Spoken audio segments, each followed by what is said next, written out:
Hey guys, I was watching a video by David Benjamin, and I will put the link in the description box below. But in it, he's talking about he's sharing a balancing word, and he's sharing some stories of parenting, and it just got me to thinking. I have quite a few stories of my own to share of the difficulties of parenting. Now, my daughter's 23. To this day, I am shocked that she survived to see the age of 23. I swore up and down she'd never lived to see 18. When she was 3 years old, I was like working at like a Christian school or whatever, and she was like at the preschool 3-year-old with the 3-year-olds. She just started developing behavior problems at around 18 to 24 months. And now keep in mind, I'm bipolar, right? And this was way before I was even properly diagnosed with having bipolar illness. So, and it is hereditary. So, we don't know for sure, yay or nay with her, whether she has it or not. She does have her ups and downs. But anyway, this video is not about that. This video was about when she was like 3 years old. She would kick the other kids. She would kick and bite and scream. I would take her and I was raised with spanking, and I learned the hard way that spanking never worked with Sierra, but I would tear her up one direction and down the next. She would go right back to kicking and biting and yelling like she was just like some demon-possessed child or something. And she would literally, and then after I would take her out again, tear her up upside one way with a belt and down the next, she'd go right back in there. It's like it wasn't computing with her, that, gee, when I do this, something very unpleasant happens to me. I end up getting spanked, and I don't like getting spanked. So I don't think I'm going to do that anymore. See, it worked with me and my sister. Spanking worked just fine, but it never worked with my daughter. So, anyway, so she would take a book and just tear books and just start throwing books at the teachers. I mean, it's like she ended up getting kicked out of 2 or 3 different, preschools. And I would just be in tears because, at the time, everybody else around me in my realm of fellowship at the time, that people were looking at me like, wow, you're a loser as a mom. I mean, look at your kid. She's a total hellion. She's a total brat, and you're just a loser. I mean, I just knew people were thinking that, right? And so, I said all that to say this. A whole lot of numerous things continue to happen. But somehow I survived. And I can honestly say it wasn't me. God had to be carrying me through that.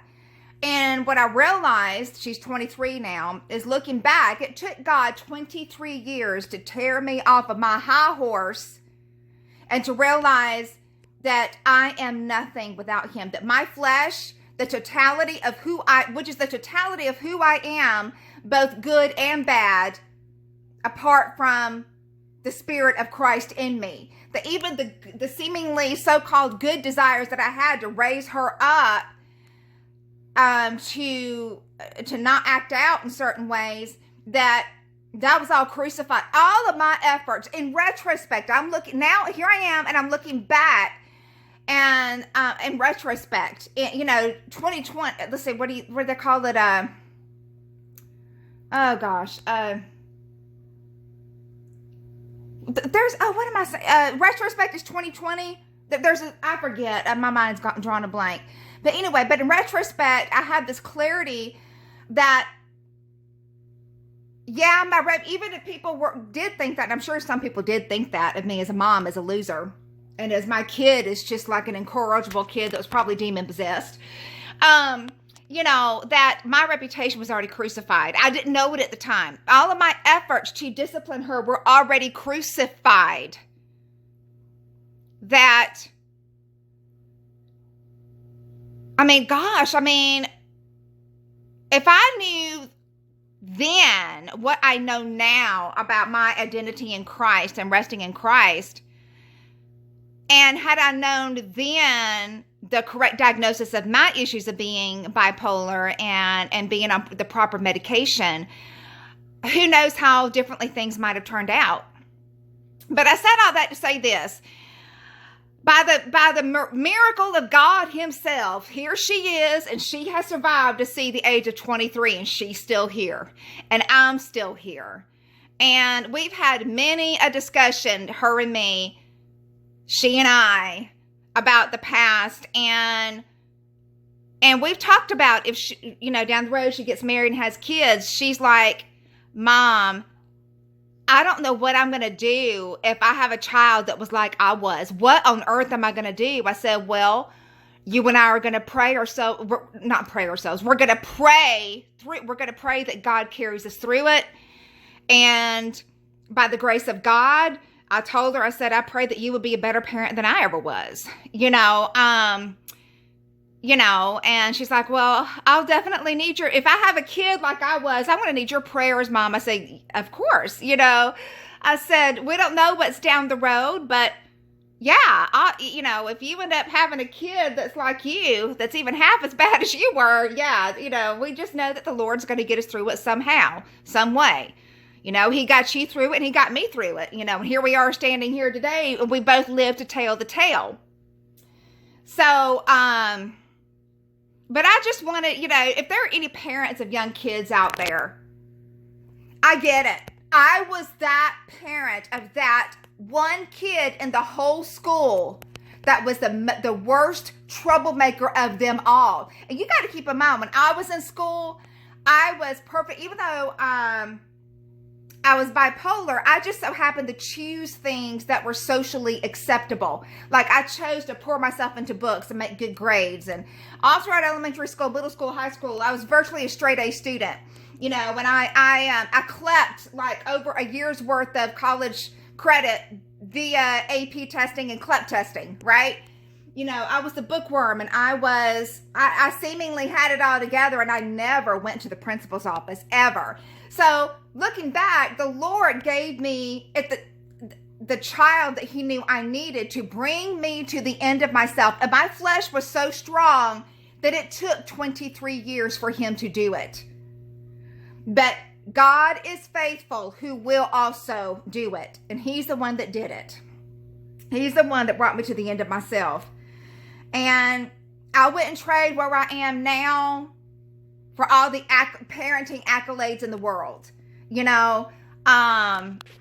because the identification trees that the Lord has brought me into, the rest that he has brought me into, I wouldn't trade for the world now. So parents out there of difficult kids, my prayer for you is that just ask. I didn't know to ask God for this at the time, but maybe because the Lord has been quickening so many minds recently regarding identification, truth, and resting in Christ, ask God to quicken your understanding of how he wants to work through you to lead your child. Lord, will you please show me practical ways of just resting in you so that you can walk this parenting. I can't walk this parenting road out. I can't. Lord, you're going to have to do it. Please show me what that looks like today. Lord, right now I'm having a really hard time. My kid's over there throwing a temper tantrum. Lord, I don't know what to do. Will you please help me? Show me what to do. Show me how, do I just show me what to do? Or just, Jesus, please help me. Pray for me right now. Jesus, please intercede for me. Whatever it is you got to do, just call out to Jesus, grab a hold of his hand, and just, sometimes he will just hold you while you're going through that roller coaster of a ride. He won't stop the roller coaster, but he'll hold you close while the roller coaster is going on. And other times he'll slow it down. Sometimes he may even stop the ride for a little while. But regardless of how he chooses to handle it, you're going to be held in his bosom while he does it. So, all right, guys, be blessed.